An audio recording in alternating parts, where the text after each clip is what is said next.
This is Catching Up with the Kernel. I'm Giana Gallo. And I'm Owen Chesemore. And today we'll be highlighting 3 Kentucky Kernel articles to keep you in the loop of what's going on around campus.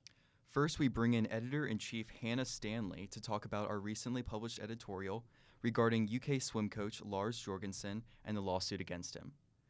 Followed by reporter Isabella Sepahban's coverage on United Campus Workers of UK rally asking for higher pay and the end of international student fees. Finally, Hannah Stanley will join us again to inform us on her recent investigation regarding the reinstating of UK Phi Kappa Tau fraternity.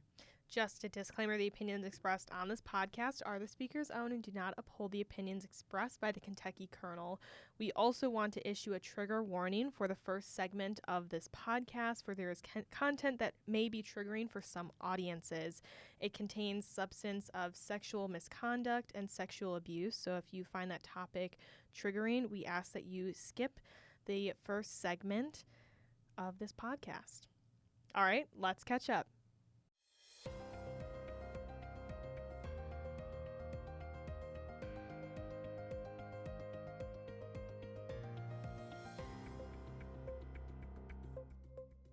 Our first guest on the podcast today is our editor-in-chief, Hannah Stanley, who is going to talk about our recent editorial published about the lawsuit regarding swim coach Lars Jorgensen.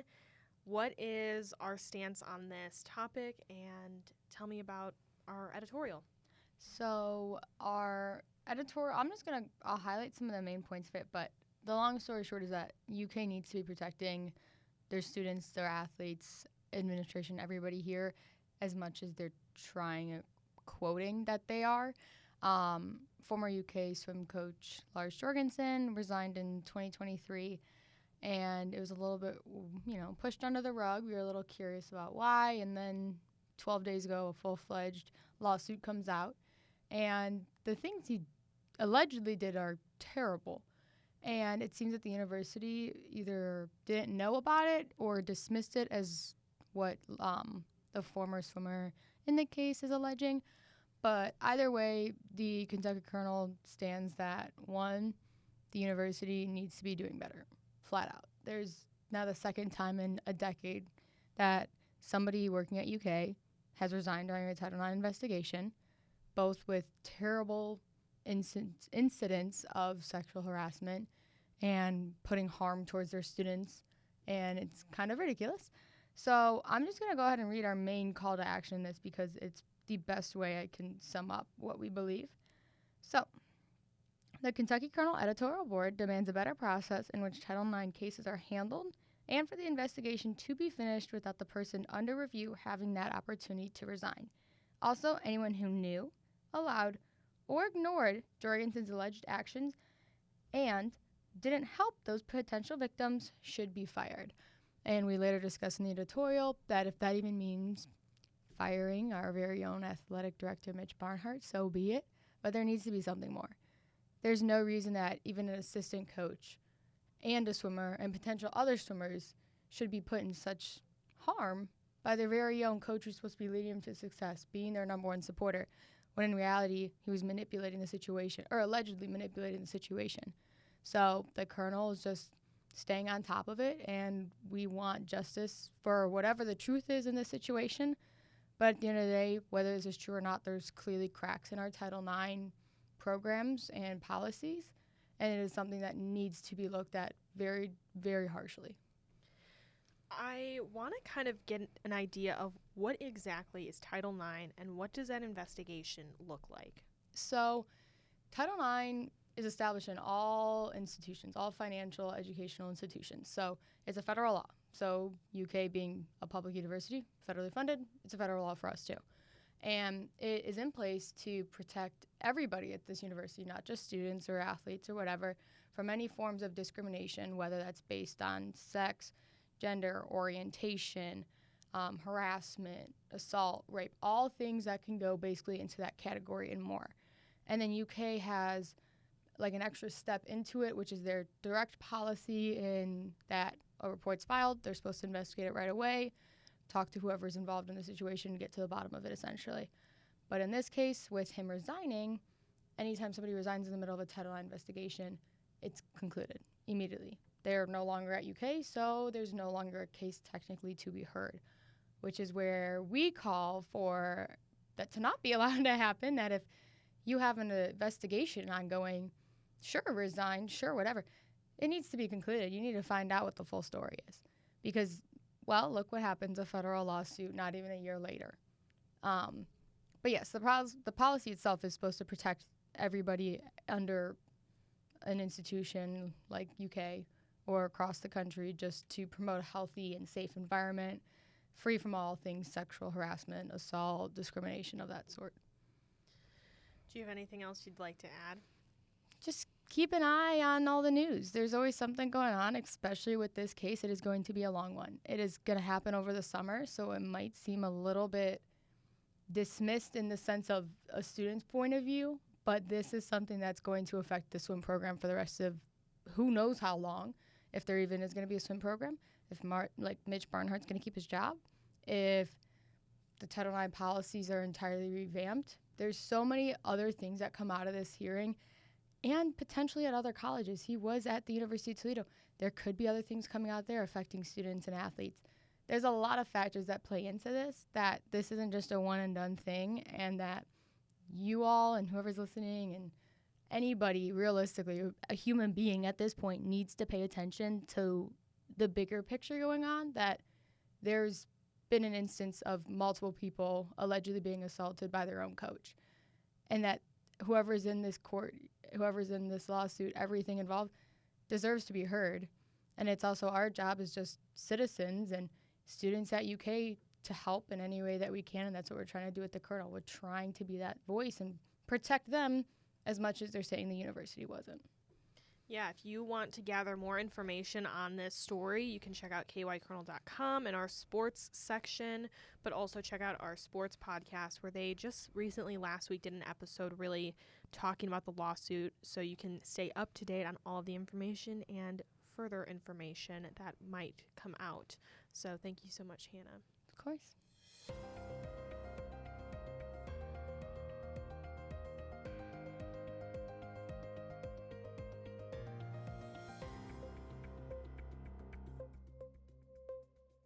Today we are joined with Isabella Sepahban. She is a reporter for the Kentucky Kernel.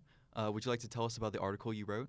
Yeah, so a week ago today, so April 17th, the United Campus Workers Union threw a rally. So I covered that rally, and basically their rally was to gain the attention of UK administration, and they're basically fighting for graduate worker rights and also the rights of international students. So, basically, one of the union workers that I talked to talked about this certain minimum wage calculator, and it's the MIT living wage calculator, I'm pretty sure.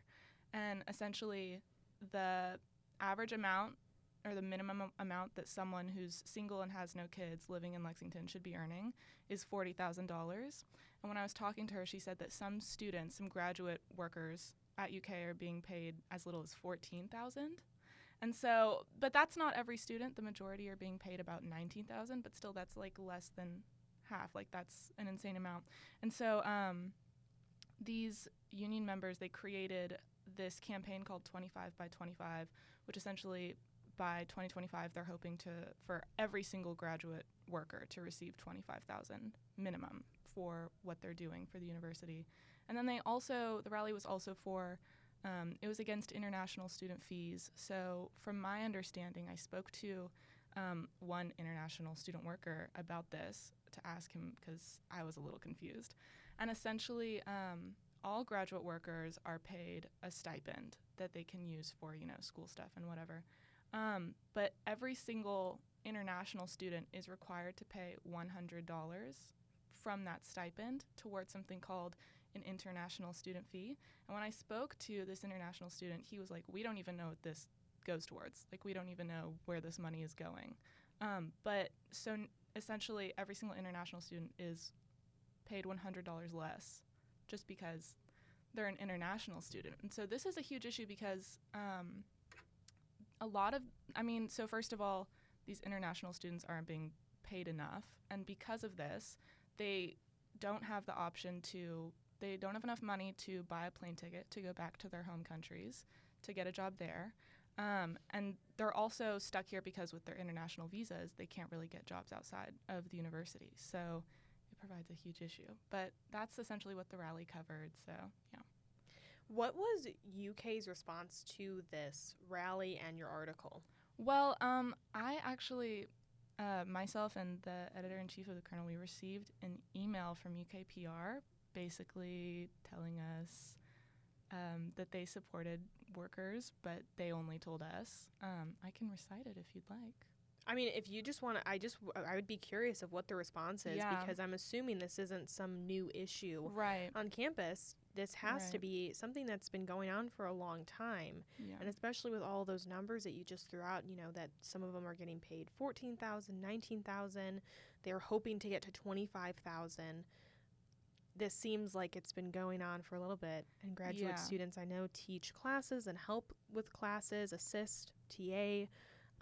So I'd just be curious what their response is. I mean, there were a lot of speakers at this rally, and one speaker in particular, she said that, I'm unsure if she was working at this university as a graduate worker, or I think she was. She was working at a previous university as a graduate student worker, and she was being paid like $69,000, roughly, and then she came here, and now she's getting $19,000, and so, or I think she's a doctoral candidate, but yeah, it's insane. But I can read this. So they said, in response to what you have covered in this article, referring to the article I wrote about this rally, we would like an opportunity to comment on behalf of the university. And then they essentially, they said if you could update your story with our statement below, that would be great. And they said, we are not the University of Kentucky without our graduate students, and we continue implementing changes to further support them. Our graduate students receive tuition scholarships, health insurance, and yearly stipends for efforts related to their studies and part-time research or teaching appointments here at the university. The UK tuition scholarships for graduate students now also cover all mandatory fees, and we are in the process of implementing minimum or baseline graduate stipends for each discipline for the first time. We know a majority of UK programs already provide stipends at or above the average of national benchmark institutions. However, requiring minimums will ensure every TA, RA, and GA receives competitive stipends and benefits, along with their tuition scholarships. These steps are the beginning, not the end, to further investing in our graduate students. So that's what they sent me and the editor-in-chief. I mean, I know this is my opinion, and so it's not, this issue is much bigger than just my singular opinion, but I don't really think, I think that this issue is so much bigger than just UKPR sending an email asking us to put in a statement. Like, there are graduate workers who are having a hard time just surviving, not even living. They genuinely are having a hard time surviving and like buying food because UK is paying them so little. And so, I mean, they provide so much that like literally UK has like nothing if they don't have their graduate workers. And so I feel like it kind of just, I don't know, that email didn't pay them the respect that those students fully deserve, I think. But also, I'm not sure if UK has reached out to the union. I really hope that they did. There was a point at the rally, they did this 2 separate times. They had a sheet of paper, which I wish I had it, but they had a sheet of paper with the number of, it was like the dean of agriculture, like the deans of some colleges, and it had the numbers of them. And then it had a whole statement essentially being like, it would say hello, and then you would state your name and who you are, and then basically it would be like, we've called you before and you have refused to help us. We're calling you again. Are you willing to help graduate workers?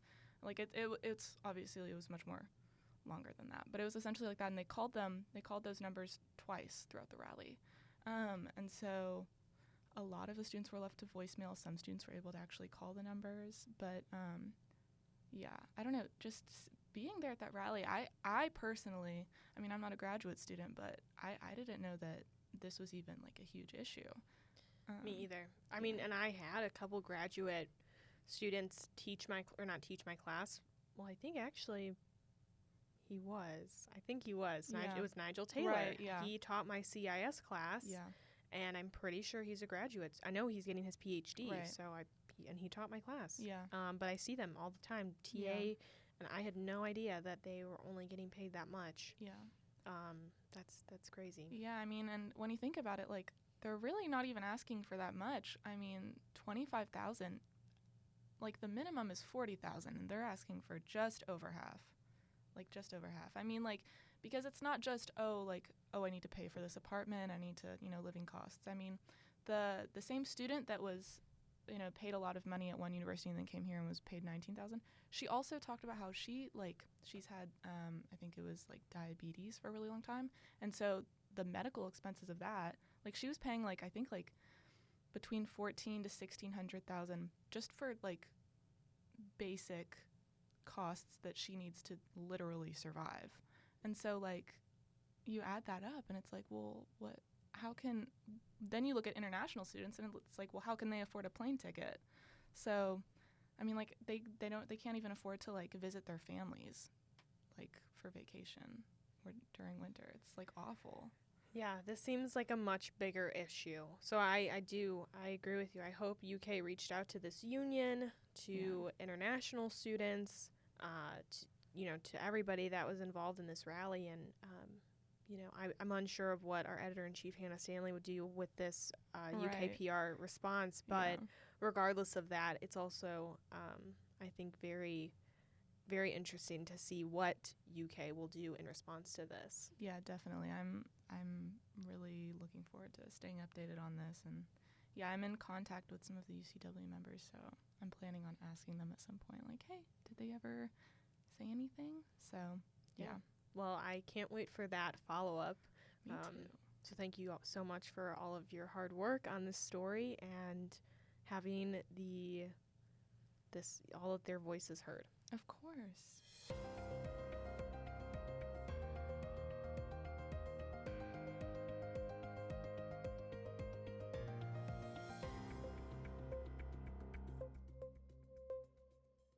We are bringing back our Editor-in-Chief, Hannah Stanley, to talk about her investigative piece.